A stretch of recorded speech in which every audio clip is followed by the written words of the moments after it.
Welcome to CFAMC's listening room. And today we have Dimitri Arnauts, who is from Belgium and is transmitting to us from Belgium. And he has some beautiful music and poetry and visual things that he's done for his program. So, Dimitri, welcome and say something. Thank you. Thank you, William, for having me. Welcome to this listening room. I'm very honored to be part of the group and to be invited to be your host, co-host with William today. I I wonder if we wouldn't start before I introduce myself with a little bit of music, simply. It's a little piece for piano and flute, and it was part of a project dedicated to peace, peaceful times in Lebanon. So we're not far away. It was from last year in the summer. So we are now 1 year later, and the situation has completely changed in the region. But so I wanted to invite you to meditate a little bit on this short piano piece for piano and flute recorded in the Abbey of La Cambre in Brussels. It's the Church of the Abbey of La Cambre in Brussels. Voilà, I will share it now.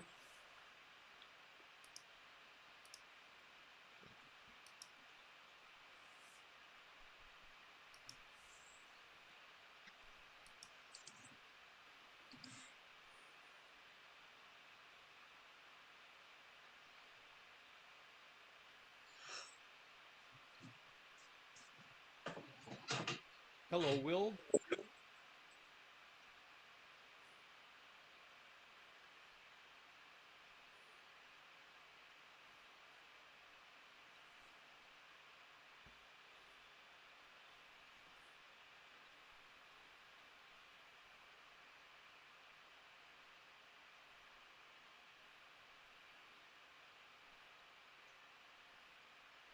We can't hear anything. No sound. Oh, I'm sorry. I'm sorry. How can that be? I will wait a second. I'll take it back there. Take two. No, take two. Yes. Well, I don't know what's happening. In fact, how can it be that there's no sound? I have to go to share. Can I stop sharing for a moment and then Yes. I will stop sharing? Partager, advanced, audio of the stereo. Voilà. The sharing of the audio was not there. I'm sorry. So I'm doing it over again. Voila. Graceful old times. And so, Graceful Old Times, a song about the peaceful times in Lebanon a few decades before everything started to go down there. Voilà, we go again.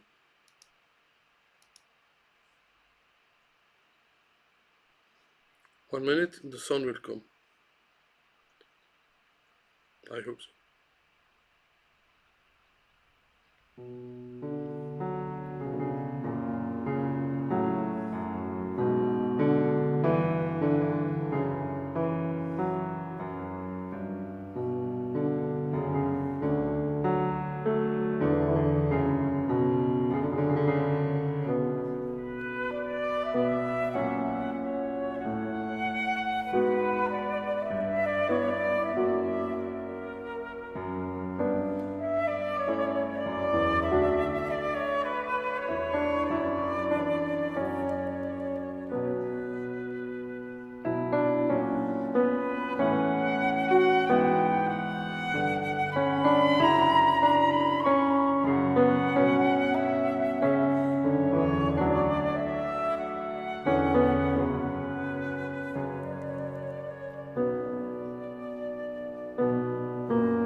Voilà. That was my first proposed moment of introspection and of musical listening time. Um, can I start with introducing myself now, William? Yes, please, Briefly, briefly. please do introduce yourself and also tell us how you got into music and other creative things which you do besides music. Sure, sure. So I'm Dimitri Arnauts. I'm living in Brussels, in the yes, capital city of Belgium. I'm 51, born in 1973. Do you hear me? Yes. And I'm a self-taught composer. So I didn't have, except for violin studies, I studied violin at the academy, which is the lower level under conservatory in Brussels, and I had a little career as a baroque choir singer, but my professional career was just web design, infographics, video graphics, and so on, and web coding in the banking sector and so on. But my passion all my life was music composing. So I started composing music when I was 22.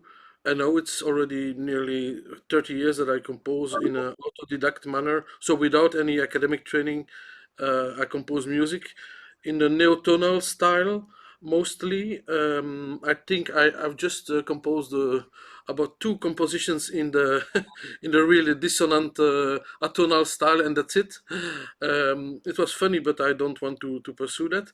And so I learned composing basically by singing in Bach cantatas. So I've sung a lot of nearly every Bach cantata I've sung in the Bach choir in Brussels. The Bach choir who will be singing in Leipzig this year, by the way. Um, and um, and so I learned on the floor, on the shop floor, let us say, to compose. Nowadays, my catalog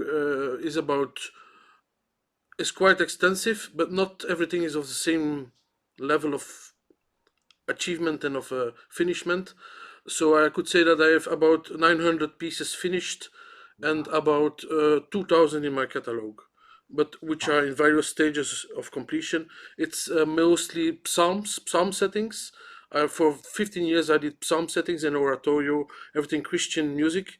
And then since 3 years, I started composing also symphonic works and solo works for piano, for like these works, or chamber works and so on. And I've also ventured a little bit in opera.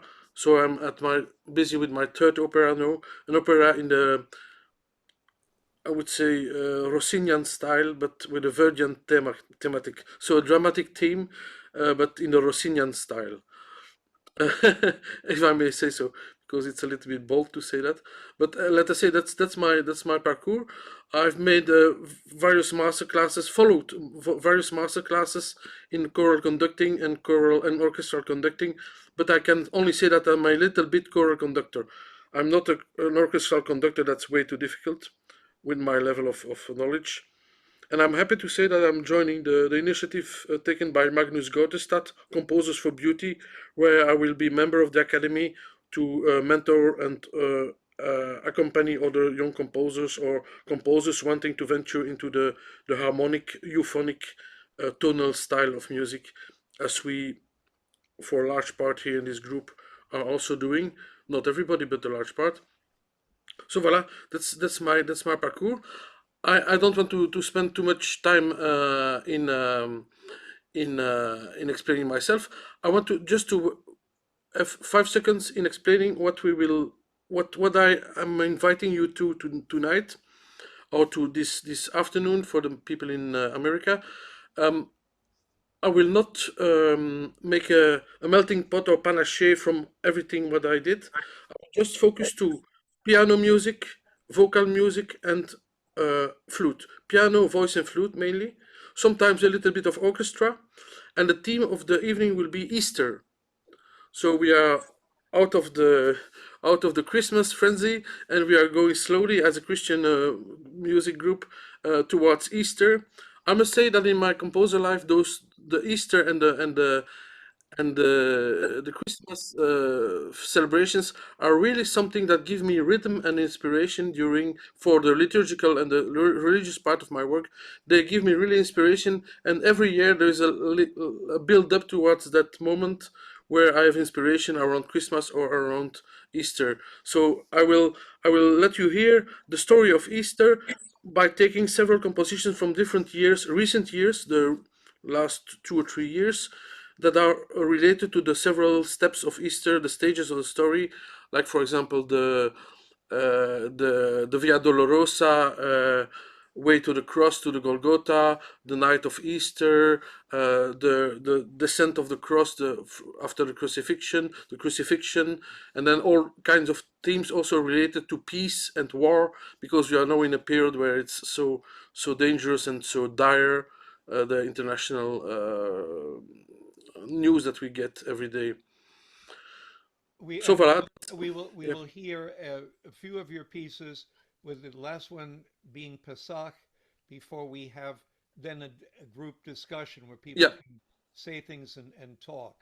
Okay, yeah, but sure. you can say something about each piece and Yes, of course, I will do. I will say something about each piece, and if you want to interrupt between the pieces, not please not in the music, but between the pieces, we can have a short answer on your question, or put it in the chat, and then afterwards I can answer during the pause. The first part will last about 20 minutes of music with some readings in between. So, voila. Can I start and ask somebody questions or remarks, or I don't know? I have a question about the piece, Yeah, the wonderful, yeah, lovely piece yeah. that we heard at the opening, the graceful old Mm, tunes. What mm. did I hear you correctly? That was your first composition? No, no, it's not my first composition. It was no, no, no. It's absolutely not. It's a composition from last year. Oh, So it okay. was voilà. No, it was performed last year. It was composed, let us say, 3 or 4 years ago.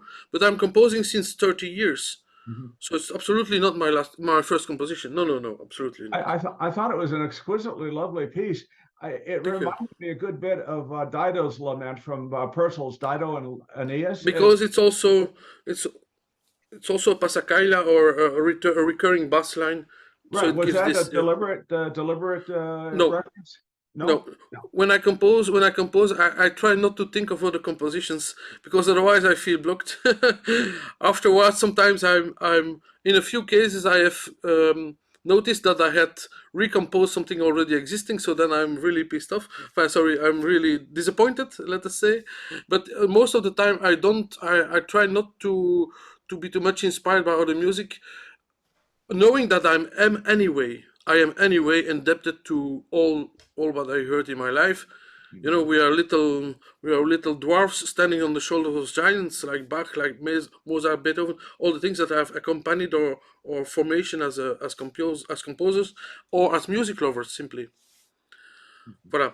But it's part of a larger work that was intended to have about 20 pieces of music, but due to a technical default, only 5 pieces were finished from the recording.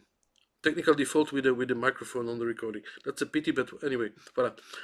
But there will be a second piece at the end of this project, at the end of the whole voyage. Okay. I So have a question. I have a yes, question. Do you compose at the piano or at the just on score paper or on a computer? How do you compose, or how do only you on do that? computer, only on computer, You just and enter I'm the notes directly yeah, into a yeah, yeah. program? And I use Dorico. I used Sibelius. I used Encore, but Encore was a catastrophe. I used Sibelius and then Dorico, and with Dorico and Encore, I had a very good audio rendering engine, which is called the Vienna Symphonic Library. I got it the full package due to financial help from a sponsor, And so when I'm composing, I can put also click on play, and he plays directly what I was composing. So he plays back what I entered, and that's really a good test, because honestly, without the technical and the theoretical knowledge that I lack as a self-taught composer, or as a untaught composer nearly, I need to hear and to test by ear if I like the harmony or not. I do How it could you for every note. how could you possibly compose over 900 pieces of music? That's Well, what you said. over 30 years, it's. I mean, I compose very fast. I must say, I You, never correct myself. you I'm must. never correct. That's exaggerated for simple forms. I just accept the first. That's one of my takes that I want to give. I don't refuse anything from my inspiration, because I think inspiration comes from above. It's our daily bread. You don't spit on the bread and you don't throw it away. So you eat it simply, and so I never rework a lot my compositions, and that's a time saver. Then also I was not often played, so really producing the parts with all the annotations, the rehearsal marks, that's the time that I've spared out. So a lot of those compositions are finished, but I should have 2 or 3 days per composition work to prepare really carefully everything for a real life performance, like bowing, like marks and so on, all kind of things. So it's finished on the compositional level, these 900 pieces, but it's not finished on the print out and play it. So it's a little bit an estimate. But from those 900, there are several numbers of those who are multi-movement even. So it's more than 900 pieces of music. There can be Hmm. oratorios or something like that. But voilà. Wow. I don't want to boast, because some of these compositions are not to my current level. Of course, we progress. But thanks for your question. So we'll start now. We'll go to the first little element, and it is not music. It is a little poem. I will read the poem and then switch directly to a related piece of music. Voilà. I read the poem. Dweller. The Lord made me dwell into darkness for a while. There I lost my cloth of light for a reason. But the light did not die there for a purpose. It fell on that barren path for another dweller.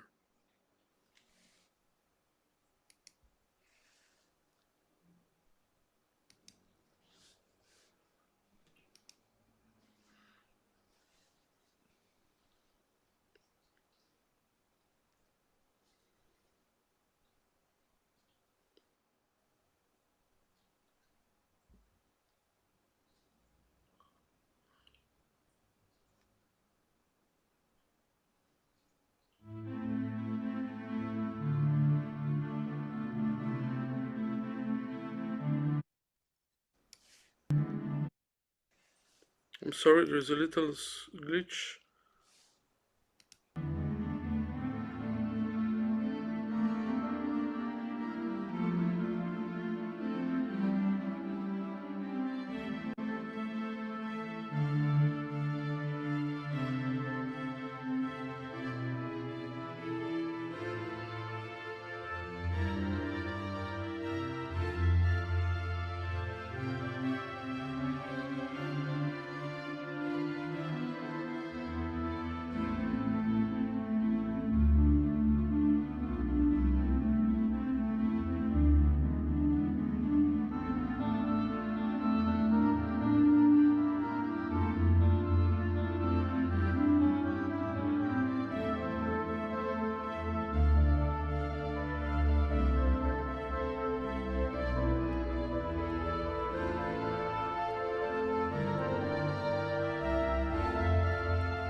I left home young, young, young.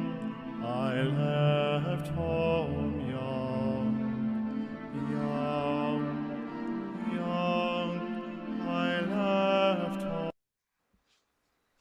I'm sorry. I left home young, young, young. I left home young, young, young. I left home young, and I return old, old, and I return old, old, old, and I return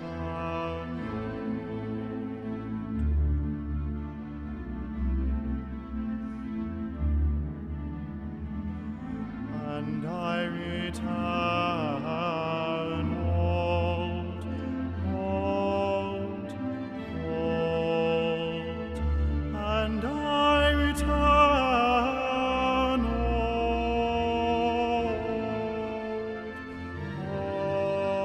old, and I return old.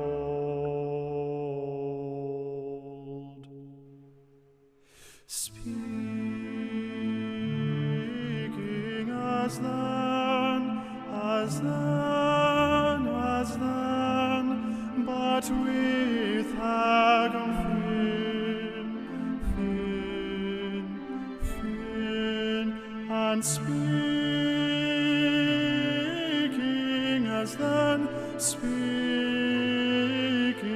as then, as then, as then, as then, speaking as then.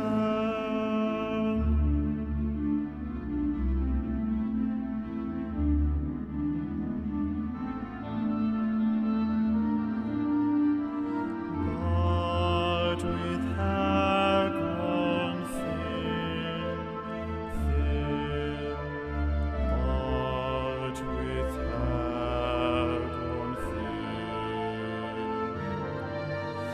with hair grown thin.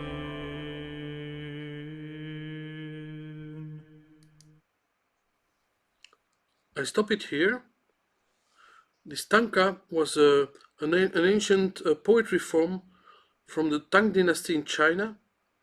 And this young tenor that you hear here, this baritone tenor, is a student at Westminster Choir College in Princeton University, Princeton in the US. And I will now switch over to the same song at the same spot, but not for voice and orchestra, but for flute and orchestra. So you can, the notes that he was going to sing with the voice are now played by the flute. I will switch over to the other piece, the next piece. Voila, here. And we go on with the flute, and the flute is a flutist from Belgium, from Antwerp, a professor of flute at the academy, at the conservatory.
Voila. Thanks for your attention. You noticed at the end of the composition there is a motif in the flute and in the hobo and in the clarinet and in between and underneath. And that's the first phrase of the Lutheran chorale Nun kommt der Heiden Heiland.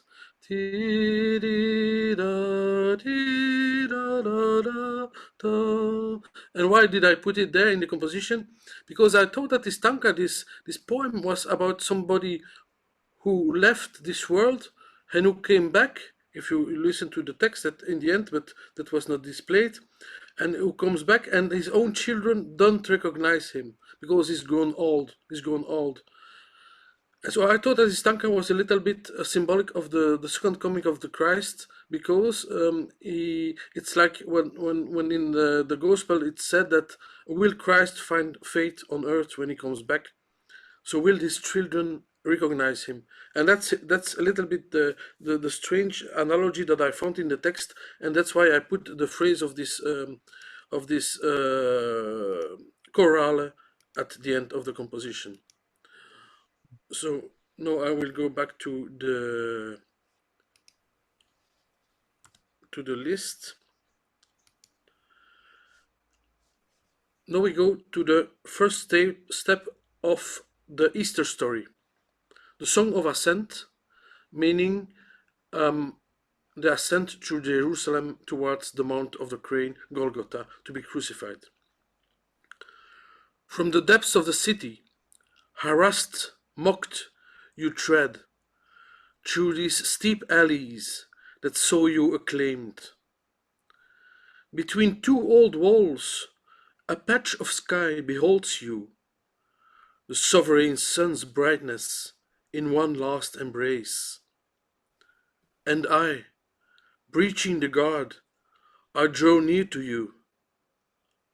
On my white stole, your blood gets burned, mingling with my tears. Already, the sad procession stretches even higher.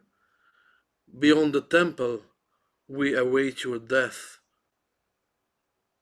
No, all up there, at the edge of the clouds, a pale bird soars, bursting with joy, for he sings your ascent into the light. And this is the same poem with the text underneath, but just for flute and orchestra in a baroque flavor of composing. I will let you hear a part of the song, not the full song. Let's go.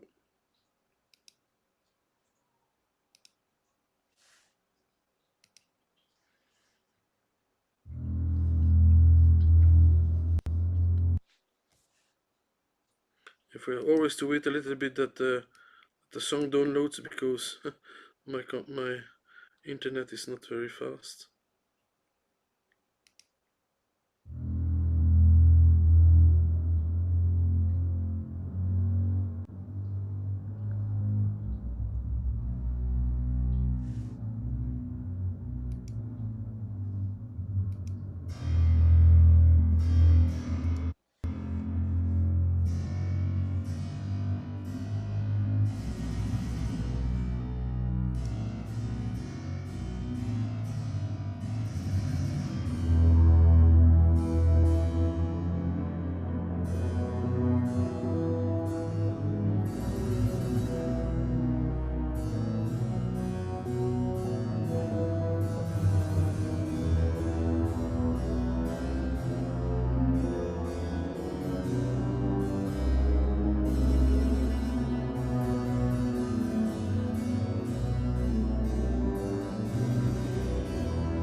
I stop the listening here, because then it's back to the minor tonality like a dark circling of the bird around the Via Dolorosa, and a central, more major tonality and more light and warm tonality that you heard in the last section was in fact when the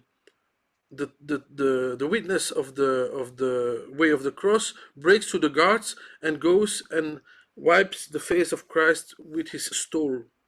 That's what's said in my poem, and it's of course Saint Veronica who does this, and so it's a more intimate and more gentle passage than the remaining part of the composition. Voilà, that was the song of Ascent. Then of course there is the crucifixion, and there is the mystery of the resurrection during resurrection night. I will. In fact, I will go to the resurrection night now, and in the second part we will have a flashback on the crucifixion with the whole story sung by Nelson Ebo, who is an African tenor voice, a magnificent voice. But now we go to the next poem, which is passage or the passage of Easter, and this passage of Easter is sung by a nocturne of 8 soloist voices assembled in a 4-voice motetto, or 5-voice motetto. No, 4-voice motetto. I remember, if I remember well. I will first read the text, and then the music. Pesach. That's a Hebrew word for Easter. No words to say, one no eye saw. Lo, it was the Lord's, his work of mercy. And know, all dawns are our remembrance. Yes, out of darkness he calls us all into his light, our true victory. The following little movie is partially a videography with Easter evocations by images, and you will see a young guy directing the virtual choir. It's Josh Nesbitt. He's a Jewish conductor from London, and he agreed to join me in a project to build bridges between the Christian faith and the Jewish faith in art and in music in particular, in circuit music. And that was our first project together. That's why it's called here a Hallel initiative. So the conductor is Josh Nesbitt.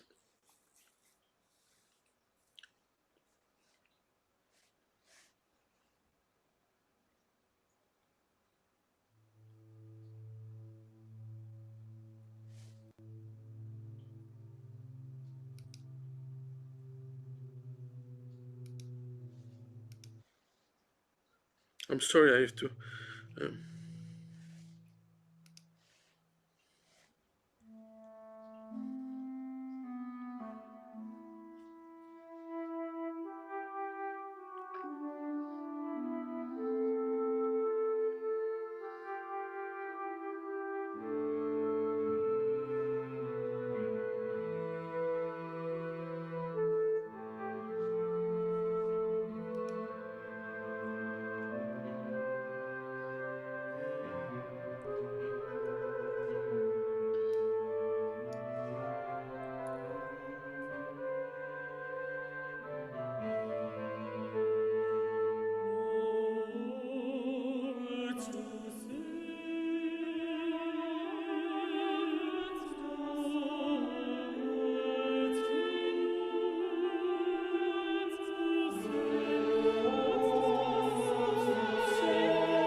Voilà. I let the composition go through until the end. That was not the planned, but voilà, not to stop it too brusquely, too We, abruptly. yes, Yes, we are now going to have a period where we haven't voilà. had chats, but where we can have people in our audience comment and say Sure. things and have questions. So if anyone would like to say something right now, please do so. I Um, really hear a very pronounced spiritual quality in your works, Dimitri. And like one of Thank the you. chat people said, it does draw one's attention upwards to the Yeah. Lord. And so I applaud you for that. Thank you. It's Thank you. just really a profound and very moving aesthetic that you've chosen for yourself, and Yeah. or the Lord has given to you. And I I find a consistent compositional voice there that is quite distinctive. Oh, thank you. Thank you very much. Thank you. I must say also that most of those compositions that we hear now, they were composed during the pandemic, during the lockdown, and also produced during the lockdown, with remote, exchange of files and exchange of audio. So the tracks of each voice were assembled, and then and for several of these projects that you see just with the art videos. And I must say the the hopeless perspective that was at that time in this pandemic, we didn't know if it would ever end, this lockdown and this freezing of human life. Well, that was a little bit a kind of welling up of a desire of hope and also a desire of introspection. That's why I chose the Easter theme for this Zoom meeting, because it's something that is a sad passage, but it's also a passage that leads to hope and to renewed life, as we experience after all this pandemic capturing of humanity into its this nets of disease and of limitation. Voilà. Yeah, but I appreciate your comment, of course. Thank you so much. To let you know, yeah, Anyone else, please? Dimitri, I clearly hear that your Bach experiences in your music, but I also hear some contemporary composers, and I don't know if that's intentional or if you picked that up on the side or it's just coincidental. But I hear Arvo Pärt and Goretzky and other Eastern European contemporary composers in your music as well. And I wonder, have they had an influence on you, even though your yes. phonic style is different? Yes, I must say yes. Gurecki is a little bit more distant on the harmonic level, but definitely part in that sense that I'm usually a restless composer, quite restless in my writing, but when I try to sometimes limited by the limited amount of energy, so you write calm music when you have less energy, and I must say that the example of the static and the horizontality of part, it's like, which was composed, parts works were composed in a very hectic post-Shostakovian context of the Soviet Union, and the the influence of dodecaphonism which was surrounding him, and so it was like in the midst of the frenzy of the Stakhanovist factories of Soviet Union. Part came there as a kind of flat landscape of snow and of nature in Estland, in Latvia, in Lithuania. And so I think is the refounding. Estonia, sorry, yes, Estonia. The refounding of tonality by people like Arvo Pärt, by people like Mikael Waldenby in Sweden, by a lot of other people who were not fully linked and could not express themselves in atonality. Well, they got back to the roots of harmony, which is based on the tradition of the Schola Cantorum, with the bass or the organ that was playing the drone, the tone, the tonus, and then the voices who were adding themselves in an experimental and in a improvisational spirit. The plain chant was chanting the melody that everybody knew, and then the other voices were adding colors, thirds, fifths mostly, not thirds, but fifths and fourths mostly. And voila, it's like this rebuilding of polyphony from the core, of consonants 1/5, let us say, the quint, the core of consonants on and the octave, and then adding epoch by epoch and more or less all the variation of the different intervals. Well, that was part was really one of the very courageous and lonely composers in that matter. He was linked, in fact, in the choral world with the minimalistic movement of Philip Glass and Reich and all those people who were more fluent, more rich in the note amounts, in the quantity of notes, but who had also this sense of stability in the tonal development. And for these, yes. Well, I mean, that's very interesting to hear that, and it certainly I hear it in your music. And I just was thinking of your music is like a crystal in that as it turns, it doesn't change, but you see different perspectives, and the light changes, and it reflects different colors as you go through it. And your music has very much that a quality like that, which I hear in what you're describing the techniques that you've used. Yeah, I think also in these pieces I don't modulate a lot. So not so much. I must say modulation was not for years when I'm a self-taught composer. So modulation was part of the difficult things for me, orchestration and modulation. So I refrained from it too much, a little bit too much, in fact, for years. For example, I have a violin concerto which is fully in A minor, like from A to Z in A minor. It's not boring, but it's really strange because it's fully in A minor, like Vivaldian concerto, and so here also for this meditative music, I don't like to go and explore too much distant tonalities. So it stays a little bit, as you say, on a fixed place, but it turns around, and the melody is in a fugal manner, a little bit colored by the different harmonies that I add on top of the recurring melodic elements that are made in the Flemish polyphonic way. I happen to live in Flanders, so the Flemish polyphonists are also one of my favorite sources of inspiration, and it's all there also.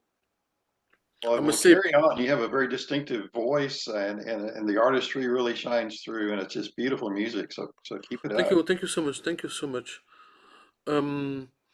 Well, as somebody else, some remarks, technical remarks. Yes. Dimitri, could you share something more specific? You certainly indicate your faith in everything you're saying and in the music, and the Holy Spirit, which is present in that music. And but I talked for about 4 hours last week with Dimitri in 2 sessions, and it's just wonderful conversing with him. So tell us about God and Jesus and the Holy Spirit and the saints, for those of us who can hear about them. Yes, I'm not going to repeat everything what we discussed, because there was pretty much also private personal stuff into it. But why do I compose in fact 70-90% of my work is Christian inspired, biblical inspired. I must say, because it happened like that, because in the beginning, when I was starting to compose, I was stopping the university from the very dry sector of engineering, architecture and engineering. And engineering was very dry, lots of mathematics and science. And I was dropped into this wonderful world of the Bach cantatas as a young student at the university. And I must say, I wanted to be a New York fancy composer of musicals, operas, and music that would have me, like Mozart, a little bit beloved and appreciated in my generation. That was my naive. It was not so naive, because I was living in a common house with all other students, and we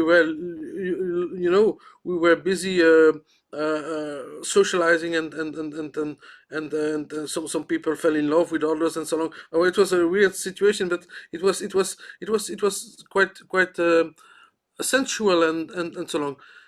But in the field of music, I must say, when you're self-taught and you have no knowledge of compositional form in the beginning, or rules or harmony or something like that, and the software was it was just MIDI software, just beep beep beep, wait. So it was really not the software possibilities and the hardware possibilities for computers were very limited at that time. And I stranded in a kind of no man's land of trying to compose for, let us say, 5 to 6 years at least. So I composed in that period about 300 works that I never finished. A few of them I finished. They are good works, but they have no structure. They are weird. There are some I would need to rework them. And then I had a difficult period in my life, and I opened the books of Psalms simply in the Bible, or in a little tourist Bible that was there. And I don't know, but I started composing on the verses that I opened and that I explored through the book of Psalms.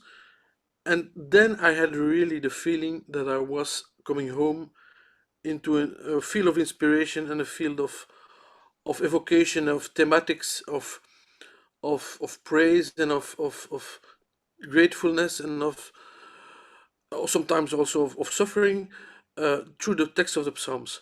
And I must say that the quality of my music went up dramatically.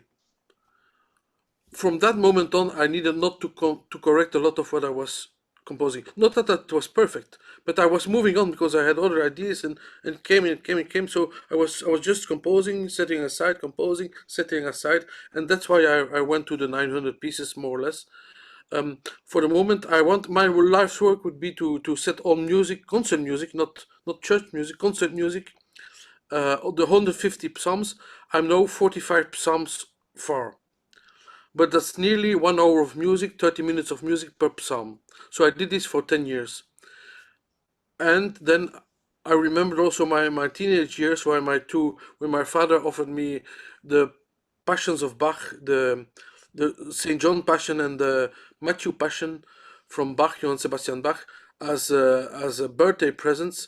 And I have heard these two recordings and other ones all over again during all my dark teenage years. So it was like, the passions are a gloomy subject, but they are full of energy and full of grandeur, of depth. And it helped me going through the teenage years, the music of Bach. I started with sacred music, listening to sacred music by Handel, the Messiah, the Oratorio, Jephthah, Israel in Egypt, Salomo, I don't know, Belshazzar and so on, all the Old Testament oratorios from Handel. That was my entry into classical music, together with Vivaldi and Locatelli and Corelli, all the Italian Baroque composers and post-Renaissance composers. And then I encountered Bach, and that was my great love in music to explore the music of Bach. But so I'm really indebted to Bach and to all the Lutheran and the Reformed. I'm a Catholic composer, so I'm from Catholic upbringing. But I listened all the time to Lutheran music from Bach, and from not only from Bach, from Telemann, from Hasse, from Schein, from Mendelssohn, from all this big German tradition, immense German tradition, and so I was in that bath for long, in that spiritual bath for long. I was also singing in the university choir, and the first word that we learned, I had not sung since the college years, since the secondary little college years. There was in the school choir, but after 10 years I resumed singing in the university choir, and we started with the Mass in B minor by Bach. So I studied this for 1.5 years before the first concert. It was really a spiritual experience. I looked forward the whole week at university towards the evening of the rehearsal. And then after 2 hours where you sung the Kyrie, Kyrie, eleison,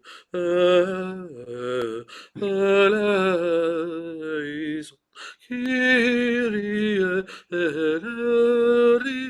and so on. And you're in this full bath, and even if it's only the piano accompaniment, the magnitude of the music of Bach shines through and enters into your body. And this way of praying whilst making music, because it's a prayer music, it influences my work my work up until today. Even in my symphonies, I often quote Lutheran choral melodies, for example, a little bit like Mendelssohn in his Lobgesang symphony. Voilà, that's a little bit an intake. I didn't repeat exactly what I told you, William, because I don't remember what I told you exactly. But I had also, I must say, to come back on the one take, never refuse your inspiration. I developed over time also, I think, a little bit a more rich spiritual life thanks to music. So I give thanks for inspiration always, and I pray for inspiration, I must say. If it doesn't go, I ask for help. If Bach did it, why not we? Because we are not as great as Bach for the most of us. And so I must say, it's linked to my faith, my musical practice, even in profane music, even if it's not sacred music. In fact, But I hope Bach this explains. Bach is not God. Bach is Bach. No, exactly. It's wonderful. Bach is Bach, of And Bach course. would not. There was once a CD album 40 years ago. It was called Almighty Bach. And Yeah, that's a little bit Bach exaggerated. would not have approved of that because No, of course. eventually his last words were, "I go now to the place where all music begins."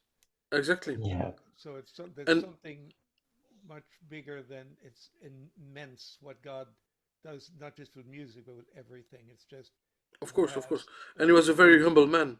He was a humble man, I think, I think he for his was, level but of he might have yeah. put SDG at the end, also to remind himself why he was writing music. Because Yes, and I know from I think that from Magnus, who told me that at the beginning of his composition, when he's starting a composition, he put Jesus Juve, Jesus Juve, Jesus help me.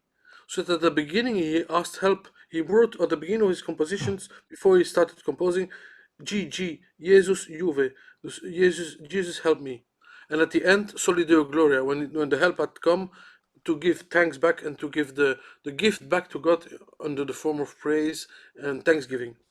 and that means each of us as composers that are here right now, in what we create, whether everyone knows your music or nobody knows your music or somewhere in between, which is usually the case, um, it has all validity and importance, and it's extremely important to know that.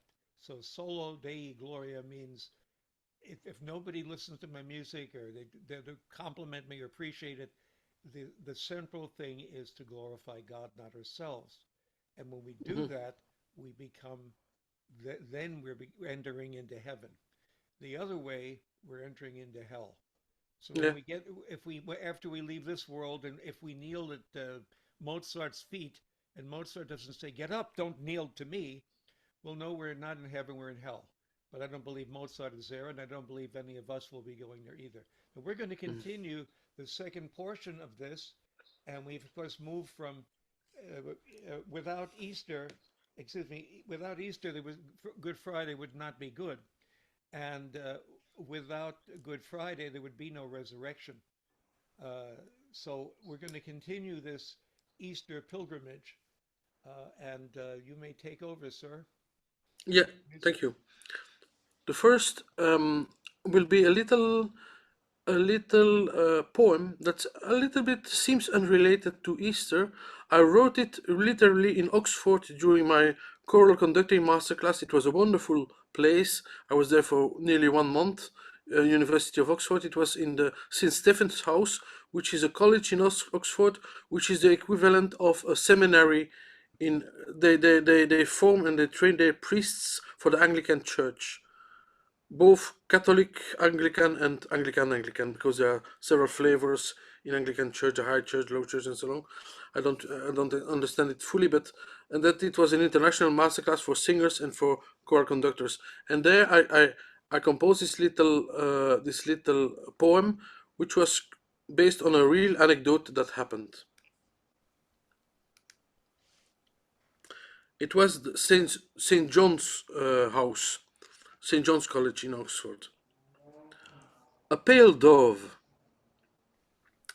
Days rise above St. John. A pale dove in the air soothed my soul with her song, calling whom may care. calling to leave a small crumble, for her a real delight.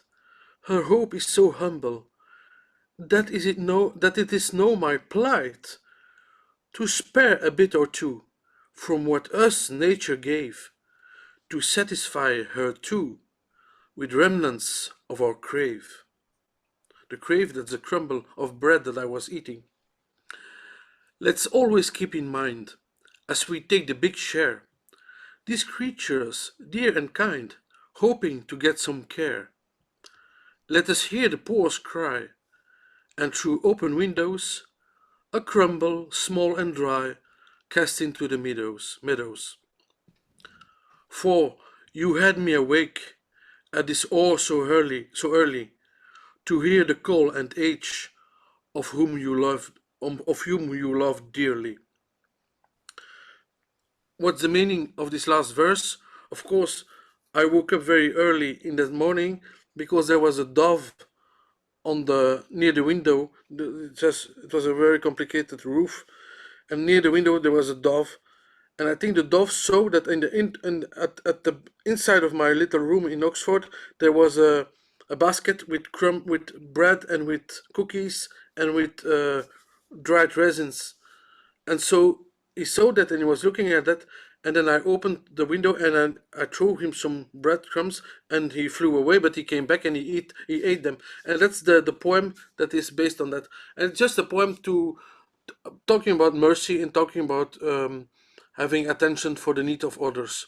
And I think it's also a theme of Easter, because Easter, it started when God looked down upon the Israelites and he saw that they were suffering. And he looked down upon the Israelites and he heard their suffering. That was the old Easter of Israel. And then the new Easter of the Christian era and of the coming of Christ was to sending salvation, to end our sufferings and to transform our sufferings into new life. So that was the meaning of a little bit this poem also. So let's now move to the music. In fact, I should but there is a little error in my program. I will go first to the Via Crucis. The Via Crucis is, of course, again, you would say the way up to the cross, but here in this work it's sung by a tenor, Nelson Ebo, with whom I worked since the pandemic, and it is for orchestra, for tenor, and the paintings are from an American painter from the University of somewhere Indiana, I guess, Indiana University, I guess. He's teaching art, classical painting in this university, and the images are images from his Way of the Cross, 14 stations of the cross painted by the painter James Langley. And we will see here the crucifixion of the Christ, and all what we've seen also in the Song of Ascent with the flutes is here visually depicted.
I'm sorry.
by mankind,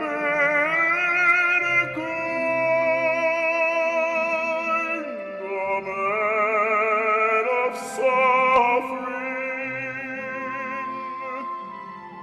and acquainted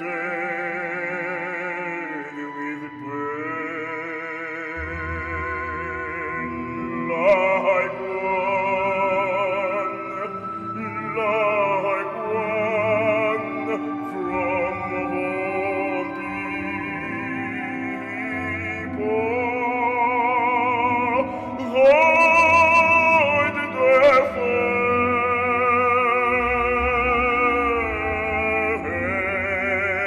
faces. He was despised,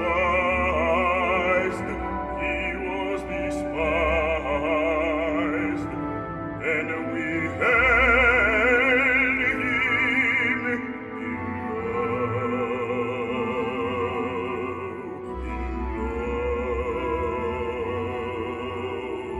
esteem.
Yet we considered him punished by God,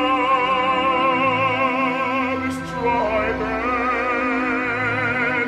by him, and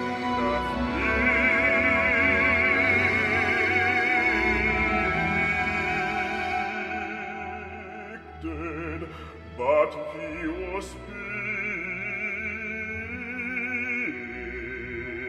pierced for our transgressions. He was crushed.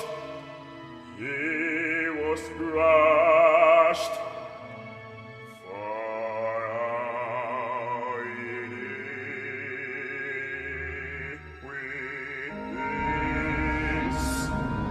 for our iniquities, for our iniquities.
Voilà. I stop this piece just before the end. There is still 2 minutes to go, because the last part will be about the descent of the cross, which I will illustrate with another composition. If you want to know the text of this song, was of course Isaiah 53, which is a text which is still, after 2000 years, never read into any synagogue in the world, nearly, because it's too much close to the prefiguration of Christ. But it's a text that is well known in the Christian world, because it's so close to what Jesus lived into with his passion. And so this is a text that you heard from the ancient Testament, from the Torah, the Tanakh, and this is not from the passion story of the evangelists. But Nelson Ebo is extraordinary. Yeah. But he's from Angola. Yeah. But he would make a very wonderful cantor. Yes, of course. Yeah. I think I composed this piece indeed a little bit in a cantorial spirit of lament, and the very expansive complaint, and very emotional complaint, and he's really like that. His song is influenced also by the Portuguese fado, which is also something very very lived through way of singing, with a lot of inflections in the voice. And because the Portuguese colonized Angola, and so this tradition of singing has gone into the church world there.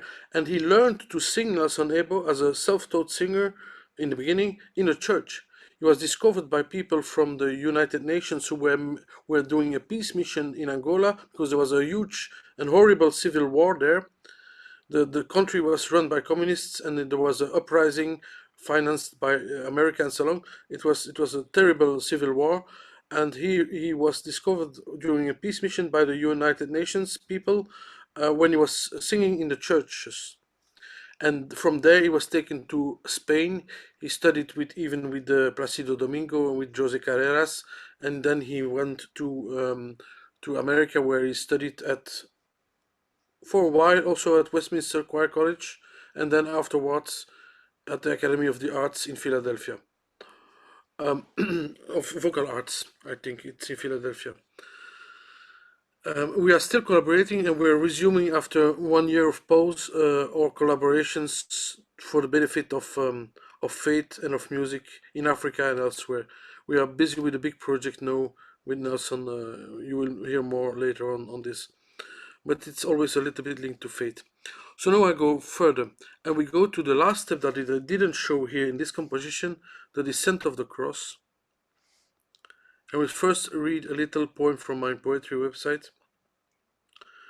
Descent. Thy bleeding heart spilled upon us, our eyes in tears, hands tormented. Who has done this to you, my friend? I looked away when you needed me. In brighter days I followed you, treading proudly, serving a king. But now I hide behind the guards. I do not know, nor do remember. Walking with you, the gentle sun, a tender breeze through waving trees. And now I fall, knees in cold mud, bitter I weep for you, my friend. Day of sorrow, night in grief. Tomorrow's dawn, will I believe? It's in fact a poem that explains one of the disciples, one of the apostles of Christ, who is following all the scene of the crucifixion, who is falling down in weeping around the cross on the Mount of Golgotha. And then it's perhaps Saint Thomas or Saint John, but it's perhaps Saint Thomas, because he's foreshadowing his unbelieving. When Christ is resurrected, he will not believe, Saint Thomas, before he sees him. So tomorrow's dawn will I believe? It's the phrase of Saint Thomas, in fact. Voilà. No, the music. The music I will explain a little bit. It's based on a painting by Rogier van der Weyden, which is a Flemish primitive. A Flemish primitive painter, it doesn't mean that it's primitive painting. It's in fact a school of painting they invented basically in the steps of Jan van Eyck, and who painted the Mystic Lamp in Ghent. By the way, in the footsteps of Jan van Eyck, they invented oil painting and the traditional realistic Gothic, late Gothic oil painting technique, which was typical for the Flanders and which spread across Europe and across the world afterwards. And the Descent of the Cross is a painting from Rogier van der Weyden. And the second title here underneath is O Haupt für Blut und Wunden. All the people from your panel who are Lutheran, they know this melody. It's O Haupt voll Blut und Wunden, ti da da da da da da, ti da da da da da, ti da da da da da, ti da da da da da, and so long and so long. And this is the melody that will be played at which instrument? At the flute, of course, because the flute is the instrument of this evening. So I let you listen to this little fugal choral melody.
Voilà.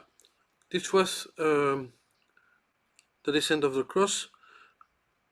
You noticed that at the end you see the full picture of the painting, which is a triptych, in fact. This is a central panel of the triptych that is displayed somewhere in a church. I don't know if it's in Germany or in Belgium. I don't know exactly where, or in a museum. Voilà. Museum del Prado in Madrid. Oh, it's in Madrid. Voilà. It's in Madrid, not in Germany, in Madrid. So that was one of the series of art songs that I did based on paintings and artwork from great artists, contemporary artists, or from the history of art, to make meditations on a painting. Those meditations on a painting, it's also the topic of the first contest that's going. I know that Magnus is listening, perhaps still. That's also Composers for Beauty or organization will launch soon a contest to make such small, very small video capsules with music and painting from a living painter. And this challenge, this little challenge, visual and audio visual, will be the topic of a contest, of a competition that will launch soon in the coming weeks. You will see more in the group and in our social media channels soon. But that was said really in between. I want to go on with the readings. And now we are going to go to, because we saw a lot of suffering of Christ, but now let's go to our suffering as humanity and to the reading of a poem that I wrote a little bit after the invasion of the Ukraine by Russia. By the way, I'm a little bit of Russian origins, and my ancestors were Russians in Ukraine, in Kiev, by the way. So I'm a little bit linked to this topic. This Via Crucis, and the next one was When Peace Ends War.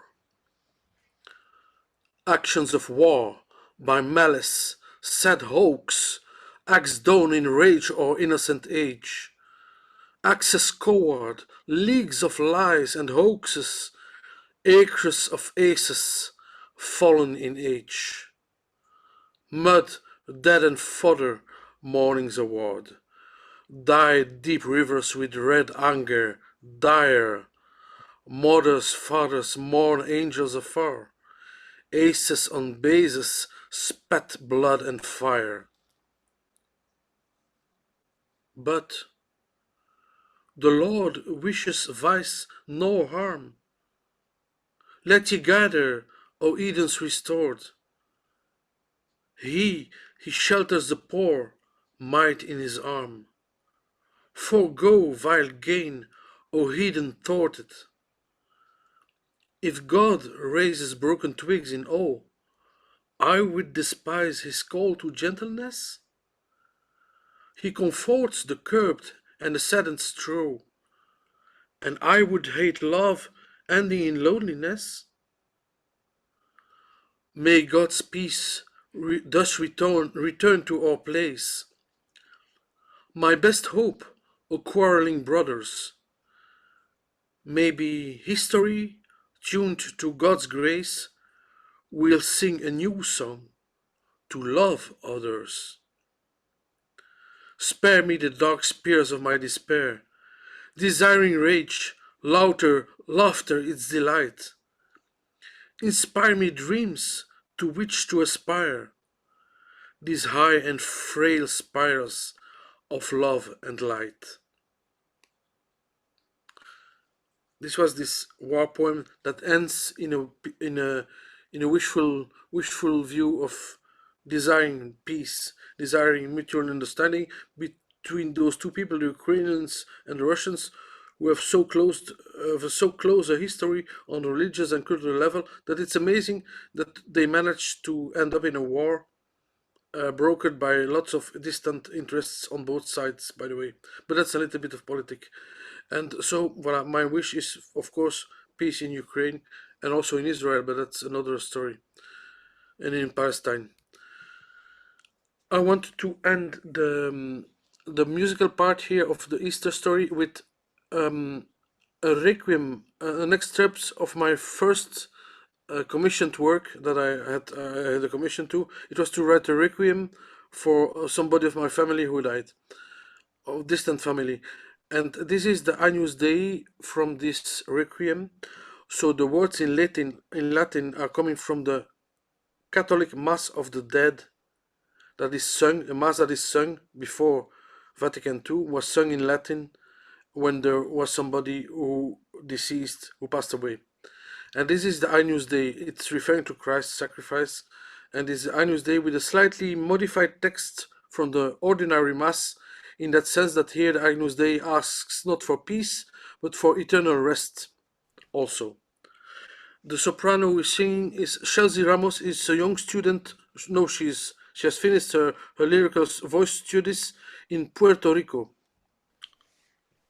And the tenor who sings the Latin choral melody is Nelson again, Nelson Ibo.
Voilà. The end of the piece is still simply a meditation by the tenor in flat notes, plain chant notes, a little bit not inspired on the requiem melody, but inspired on the atmosphere of the requiem. It's a full requiem with four voices that is intended normally for choir and soloists and orchestra.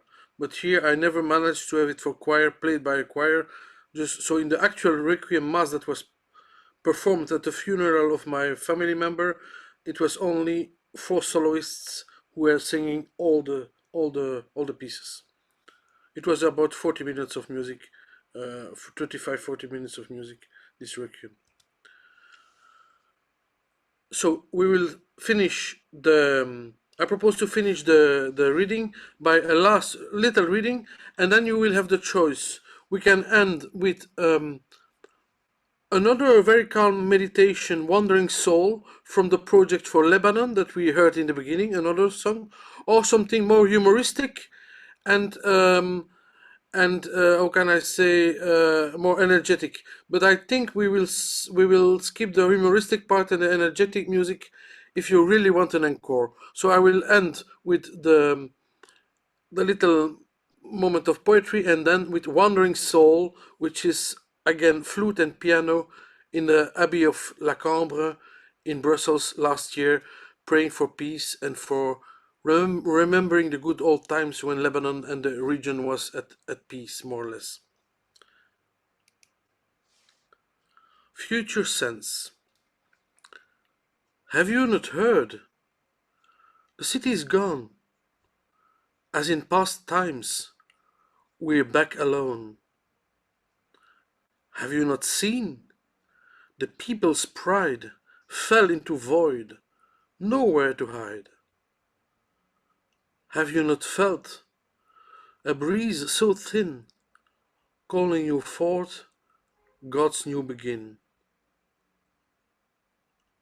My only hope for you is a place welcoming, all searching good and true, green meadows waving.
this was it. I thank you so much for your listening time. We thank you very much. And it is now in Belgium, I guess it's 11 o'clock. Yeah, Oh, we're just at 2 hours. 23, excuse me, Yeah, 23 yeah. o'clock. Yeah. And in California, it's merely 2:01 p.m. right now. Mm. And I don't know about the Philippines, but at any rate, this is a very beautiful experience. We're going to ask you to close in prayer in a minute.